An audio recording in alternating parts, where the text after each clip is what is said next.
प्रकृति है एक किनारा जहाँ शरीर उसका केंद्र होगा और इसी में हम जीते हैं। और परमात्मा होगा दूसरा किनारा जो हमारा स्वभाव है, जिसको पुरुष भी कहते हैं। प्रकृति और पुरुष, प्रकृति में जीना हमको पड़ता है भ्रम के कारण, और पुरुष हमारा स्वभाव है।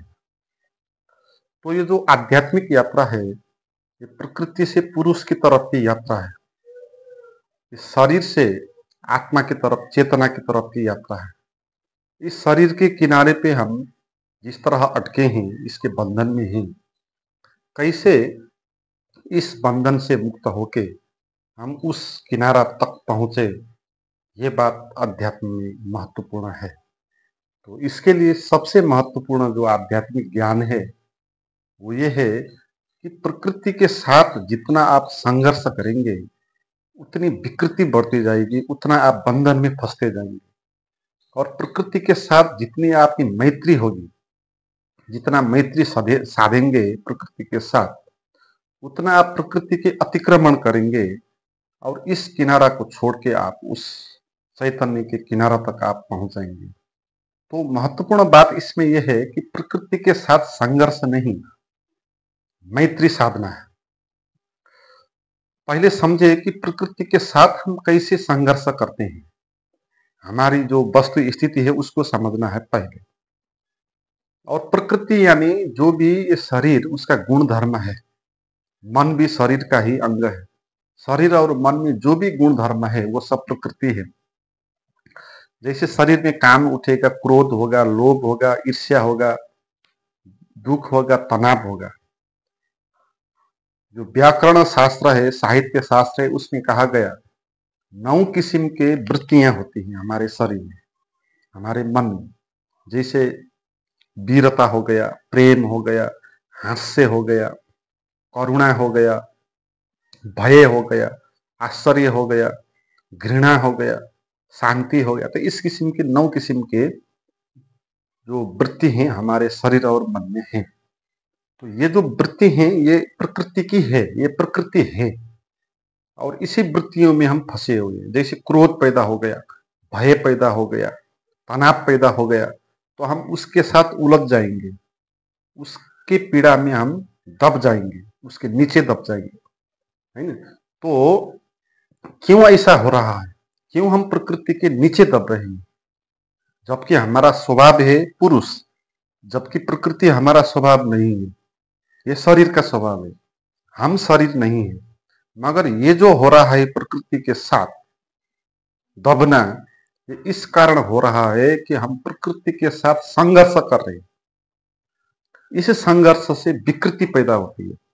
यहाँ पर संघर्ष का क्या अर्थ है, जो भी प्रकृति के ये गुण धर्म है ना, इसके साथ हम लड़ाई करते हैं, इसको दबाने में लगते हैं, इसको यहाँ से निकालने में लग जाते हैं।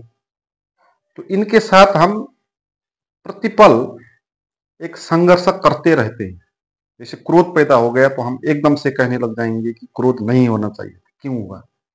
भय पैदा हो गया तो हम एकदम से कहने लगेंगे कि ये भय क्यों हुआ, नहीं होना चाहिए। और मुझ जैसे आदमी को जो बहुत बलवान है, मुझे बहुत भय क्यों हुआ। तनाव हो गया तो हम कहेंगे कि तनाव क्यों हुआ। तो पहले हम कहेंगे कि क्यों हुआ, और यहाँ क्यों हुआ जो क्वेश्चन हम करते हैं यही गलत होता है। क्योंकि क्यों हुआ का क्या अर्थ है, जबकि हो ही गया, उसके बाद हम कहते हैं। और ये हो गया ही क्योंकि ये प्रकृति का गुण धर्म है। प्रकृति का गुण धर्म है, वहां भय होगा, मैथुन होगा, काम वासना होगी, सभी कुछ होगा। जो कुछ भी वृत्ति होगी वो सब कुछ होगी।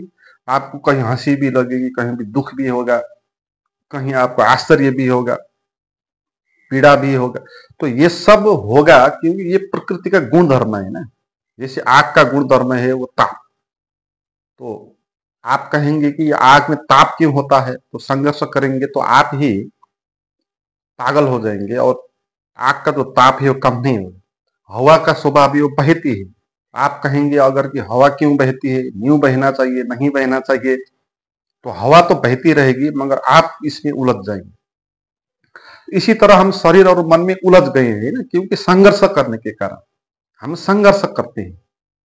तो संघर्ष से क्या होता है कि हम इसमें उलझते हैं और इसको हम हटा नहीं सकते। जो प्रकृति का स्वभाव है उसको हम कैसे हटाएंगे, वो तो है ना, है। और हम हटाने वाले कौन है? अगर प्रकृति को हटाया जा सकता है तो भी प्रकृति से विराट शक्तिवान कोई हमारे भीतर होना चाहिए। मैं अहंकार, वो अहंकार इस किस्म का कोई है नहीं जो प्रकृति से भी महान हो। जो हवा चल रही है तो उसको रोक दें, उसकी ऐसी पावर तो भीतर है नहीं। जो मन में विचार चलते हैं तो विचार को रोक दें, तो इस तरह की हमारे भीतर कोई पावर तो नहीं। मन में भय पीड़ा पैदा होता है तो उसको रोक दे, इस तरह का कोई हमारे भीतर शक्ति तो नहीं है। इसलिए कौन इनको दबाएगा? पहली बात, जो प्रकृति को दबाने लगेगा, जो इसके साथ संघर्ष करेगा, जो फाइट करेगा, फाइट करने वाला एक कल्पना है। वो मैं जो है वो रियल नहीं है, वो एक कल्पना है। और कल्पना चला है दबाने को प्रकृति को, है। तो इस संघर्ष में प्रकृति से तो हम कभी जीतेंगे नहीं, हम पागल हो जाएंगे। जो भी लोग इस संसार में पागल होते हैं ना, क्यों होते हैं? ये प्रकृति के साथ संघर्ष करने के कारण। जो जितना प्रकृति के साथ संघर्ष करेगा वो उतना पागल होगा। जो अपने भय को जितना मिटाने में लगेगा वो उतना पागल होगा। जो अपने चिंता को, तनाव को निग्लेक्ट करेगा, इनकार करेगा, उतना वो चिंतित होता जाएगा। क्योंकि एक तो चिंता वो थी कि उसके भीतर वो चिंता और तनाव है, और एक नई चिंता पैदा हो जाएगी कि इसको, इस चिंता को कैसे मिटाना है। तो मिटाने की दूसरी चिंता उसके पास आ गई और वो मिटाने में लगेगा फिर, और इस मिटाने के रास्ते पे वो हारता जाएगा। जितना वो हारता जाएगा उतना उसको अपनी दीनता, हीनता महसूस होने लगेगी, उससे और ज्यादा परेशानी हो जाएगी। इसलिए जो अपने मन के कंट्रोल करने को, अपने शरीर की वृत्तियों को कंट्रोल करने के लिए चलता है ना, वो पागलपन के रास्ते चलता है। वो संघर्ष से प्रकृति को हम को जीत नहीं सकते। तो इस बात को अच्छे से समझना है, क्योंकि कौन इसको जीतेगा? और प्रकृति का ये स्वभाव है, ये सत्य है, ये फैक्ट है। तो इसके साथ संघर्ष करके कोई भी इससे ऊपर उठ नहीं सकता है। फिर आपको अध्यात्म का शास्त्र क्या कहता है? अध्यात्म का शास्त्र कहता है कि आप इसको लड़ना नहीं, आप इसके साथ मैत्री साधो। मैत्री का अर्थ है कि आप अच्छा बुरा इसको मत कहो, ये है प्रकृति में, ये प्रकृति के गुण है। जैसे आपके भीतर भय है तो वो भय है, उसको दबाने से वो कम होने वाला नहीं, उसके साथ लड़के भी वो मिटने वाला नहीं है। तो आप लड़ो भी मत, दबाने भी मत लग जाओ, आप भय को स्वीकार कर लो, ये मैत्री है। जो भी आपके भीतर है वृत्ति, उन वृत्तियों को आप आगे रखो, उसको स्वीकार कर दो, ये है ना। इसको मिटाना नहीं है, इसको स्वीकार करना है। तो जब आप स्वीकार करेंगे तब क्या होगा कि आप इसके ऊपर उठ जाएंगे। आप इस, ये विजय प्राप्त नहीं होगी यहाँ आपकी, ये अपनी जगह होगी, मगर आप इसके ऊपर चढ़ जाएंगे। इसको कहते हैं ये अतिक्रमण करना है, लड़ना नहीं है, जितना भी नहीं। ये इसको कभी तक ट्रांसडेंटल हो गया है। ये आप इसके ऊपर उड़ जाएंगे, क्योंकि आप इससे भिन्न हो, आप पुरुष हो, आप ये प्रकृति नहीं हो। तो प्रकृति पे आप उलझो नहीं, तो आप उसके ऊपर चढ़ जाओगे, है ना। ये सिंपल बात, इसको अच्छे से समझ लेना है। जैसे आपको दुख, तनाव, दर्द हो रहा है तो आप इसके साथ लड़ रहे हो, इसको निकालने में लगे हो, इसको नहीं होना चाहिए कह रहे हो, तो वहां पर और परेशानी होगी आपकी, है ना। मगर आप कभी प्रयास करो, बैठ के आप ये कह दो कि जो भी मेरे भीतर वृत्तियां हैं, चिंता, तनाव, भय, जो कुछ भी है, वो उसको आप होने दो, उसको अपने आगे रखो, अपने शरीर में उसको आने दो, ठीक है। और उसके साथ आप मैत्री भाव रखो। आप ये कहो कि मेरा कोई भी विरोध नहीं है, जो भी है ये प्रकृति का गुण है, ये शरीर का धर्म है, मन का धर्म है। तो ये जो है इसके साथ मेरी कोई भी दुश्मनी नहीं है, कोई भी विरोध करने का प्रयोजन नहीं है। तो ये है, तो आप इसको स्वीकार कर लोगे। तो इस स्वीकार में क्या हो जाएगा? इस स्वीकार में क्या हो जाएगा? ये जो वृत्तियां आप पर भारी पड़ी थी, अब ये आप पर भारी नहीं पड़ेगी, ये उलझेगी नहीं, आप इसमें उलझोगे नहीं, है ना। क्योंकि आप पहले फाइट कर रहे थे, तो अब आप फाइट नहीं कर रहे हो, तो आप उससे मुक्त हो जाएंगे। तो अध्यात्म कहने में, देखने में लगता है बहुत जटिल है, बहुत बड़ा ये दुख का सागर है, तनाव का सागर है, कैसे पार करूं, हमको लगता है। मगर बात को अगर अगर आप समझ गए, ये बहुत छोटी सी बात, कुछ क्षण की बात है, आप कुछ क्षण ट्राई करके देखो। इसी को ध्यान कहते हैं ना, जो गाइडेड मेडिटेशन में आप प्रोवाइड करता हूँ और जो सत्संग कार्यक्रम में मैं आपको सिखाता हूँ, वो यही है कि आप अपने प्रकृति के साथ मैत्री भाव साधो। आप उसको व्याख्या मत करो, अच्छा बुरा मत कहो, उसको आप स्वीकार कर दो, है। तो स्वीकार करने में ये हो जाता है, जिसको आप स्वीकार करते हो ना, उससे आप मुक्त हो जाते हो। दुख को भी स्वीकार कर देंगे तो फिर दुख दुख नहीं होता। चिंता को भी स्वीकार करेंगे तो ये चिंता चिंता, जिसको हम स्वीकार करते हैं ना, वो एक्सेप्ट हो जाता है, वो हम पर हावी फिर हो नहीं सकता। क्योंकि जब हम इनको स्वीकार कर देते हैं, इसको अपने जगह रहने देते हैं, उलझते नहीं हैं, तो फिर हम जो इसमें उलझे हुए हैं ना, तो हम ऊपर जाने लगेंगे, इनसे हम भिन्न होते जाएंगे। ये अपनी जगह होंगी, काम क्रोध लोभ जो शरीर की वृत्तियां ये होंगी, होगी तो भी ठीक, नहीं होगी तो भी ठीक, आपको कोई परेशानी नहीं। आप जो है इनके ऊपर चढ़ जाएंगे, तो आपका अतिक्रमण हो जाएगा। फिर दूसरा किनारा आपके हाथ में लगेगा, जिसको परमात्मा का, साक्षी का, चैतन्य का, कुछ भी नाम दे सकते हो। वो किनारा, वो आयाम आपको, आपके आगे आएगा, आप उस आयाम में प्रवेश करेंगे। तो फिर ये शरीर की जो प्रकृति है, जो वृत्ति है, तो ये आपको परेशान नहीं करेगी। आपको मुक्त होने के लिए ये वृत्तियों ने हमको पकड़ के नहीं रखा है, हम खुद ही इसमें उलझे हुए। कैसे उलझे हैं? संघर्ष के कारण, है ना। जो संघर्ष करना है ये हमने सीख लिया, कहाँ से सीख ना जाने। समाज ऐसे ही, परंपरा ऐसे ही है, तो लड़ना है, अपने काम वासना के साथ लड़ना है, क्रोध के साथ लड़ना है, तो ये हमने सीख लिया। तो इस सीखने के कारण हम लगातार ये करते रहते हैं और इसमें उलझते रहते हैं। मगर आप एक बार भी इसको स्वीकार कर लेंगे, है, ठीक है, जैसा है, मेरा कोई भी विरोध नहीं है, तो फिर आप इसके ऊपर चढ़ने लग जाएंगे। तो इसी को ध्यान कहते हैं। तो मैं आपको जो ध्यान प्रोवाइड करता हूं, उसमें मेरे विचार में आपको एक ऐसा प्रोग्राम करना चाहिए। मैं आपको करूंगा वो प्रोग्राम, ऑनलाइन में वो प्रोग्राम होगा, जहां पर हम इसी तरह बैठेंगे, गाइडेड तरीके से मैं आपको इंस्ट्रक्शन दूंगा। तो हम कभी स्वीकार भाव के, कभी साक्षी भाव के, और अनेक तरह के चैतन्य जागरण के विभिन्न सूत्र पर हम इसी तरह 1 घंटे, आधा घंटे के लिए ये प्रैक्टिस करेंगे। और ये सरल तरीके से प्रैक्टिस अगर आप कर पाएंगे तो बात बहुत सरल हो जाएगी। तो कब ये प्रोग्राम करना है ऑनलाइन में, इसके बारे में डिटेल में एक व्हाट्सएप ग्रुप में मैं जानकारी दूंगा। आप जो नए मित्र हैं, आप उस व्हाट्सएप ग्रुप में ज्वाइन कर लेना, उसका लिंक डिस्क्रिप्शन में दे दूंगा।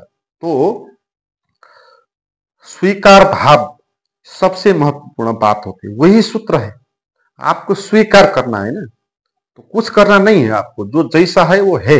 आप उसको संघर्ष करके आप उससे बाहर आ नहीं सकते। तो अपने भीतर की वृत्तियों को आप आगे रखें, उसको रहने दें। तो स्वीकार करने के कारण उससे प्रकृति से अतिक्रमण हो जाता है और नया किनारा जो है हाथ लग जाता है।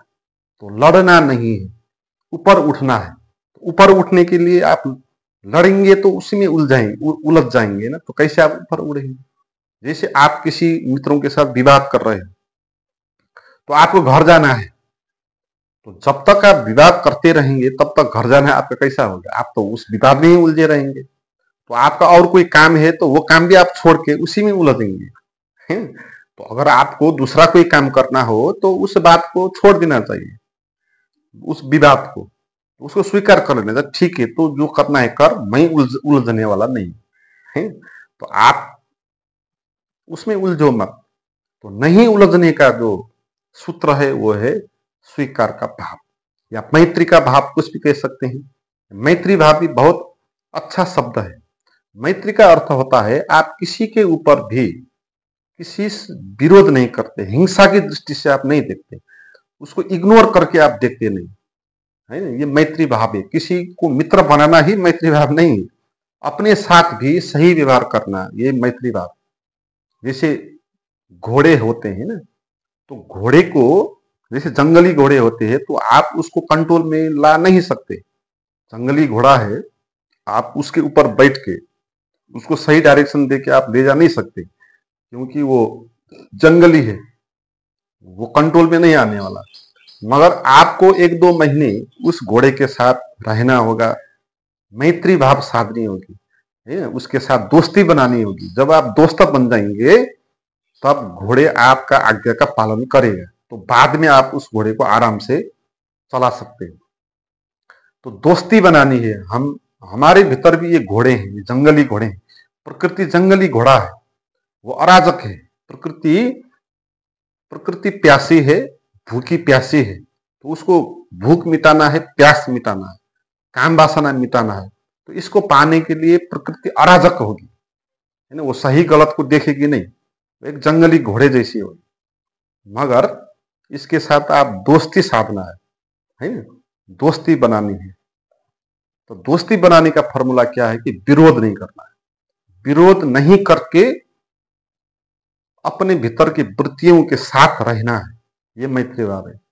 तो विरोध नहीं करने के कारण फिर आप जो उलझे हुए थे ना इसमें, तो उलझना बंद हो जाएगा। पहली बात उलझना बंद हो जाएगा।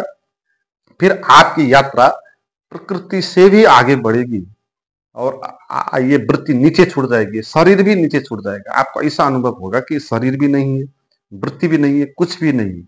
आप एकदम नया ही किनारा में पहुंच गए, नया ही द्वार खुल गया एक जीवन का, जहां बिल्कुल शांति है, आनंद है, बोध है। हम कौन है उसका बोध है वहां। तो वो अवस्था जो है तभी आ सकती है जब हम प्रकृति के अतिक्रमण करते हैं, तभी आएगा। उससे पहले नहीं आएगा। प्रकृति में ही उलझे रहेंगे तो हमको वो आने वाला नहीं, क्योंकि वो तो उससे ऊपर का भाग है ना, उससे ऊपर चढ़ना होगा। तो प्रकृति के साथ अतिक्रमण करना है, ये मुख्य बात है। और अतिक्रमण करने का सूत्र क्या है? विरोध नहीं करना है। क्या नहीं करना है, क्या करना है? विरोध नहीं करना है, मैत्री साधना है। तो विरोध नहीं करने से मैत्री अपने आप ही हो जाएगी। आप बस इतना ही जाने कि आप विरोध मत करें और उसको छिपाए मत। अपने भीतर जो भी वृत्ति है ना, हम दूसरों के आगे तो छिपाते हैं, हम खुद के आगे भी छिपाते हैं। जैसे भय है, दूसरों के आगे भी हम इस तरह दिखाएंगे जैसे आप भयभीत नहीं हो, तो ये हैबिट बन जाएगा। आप खुद के आगे भी फिर कहने लग जाएंगे कि भय आ जाएगा तो कहने लगे मैं भयभीत नहीं है। तो अपने को भी हम इस तरह छिपाते हैं। दूसरों के आगे तो ठीक है, आप अपनी वृत्तियों को छिपाओ, मगर अपने आगे मत छिपाओ। अपने आगे तो जो कुछ भी है आप उसको आगे रख दो। भय है तो पूरे ही भयभीत हो जाओ आप। भय को रहने दो, स्वीकार कर दो, ये प्रकृति का है। काम वासना है तो पूरे खड़े हो जाओ, काम वासना को आने दो, उसको स्वीकार करो। एकदम पीड़ित हो आप, तनाव में हो तो तनाव में हो जाओ, छिपाओ मत। है ध्यान में कुछ भी छिपाना नहीं, छिपाएंगे तो आप उसमें अटक जाएंगे। जो भी है उसको आगे रख के उसके साथ मैत्री साधनी है, उसको स्वीकार करना है। और स्वीकार में ये जादू होता है, उलझना बंद हो जाएगा और आप वहां से अलग हो जाएंगे और आपकी यात्रा ऊपर की तरफ होगी और आप प्रकृति का अतिक्रमण कर पाएंगे और आपको समाधि का अनुभव होगा।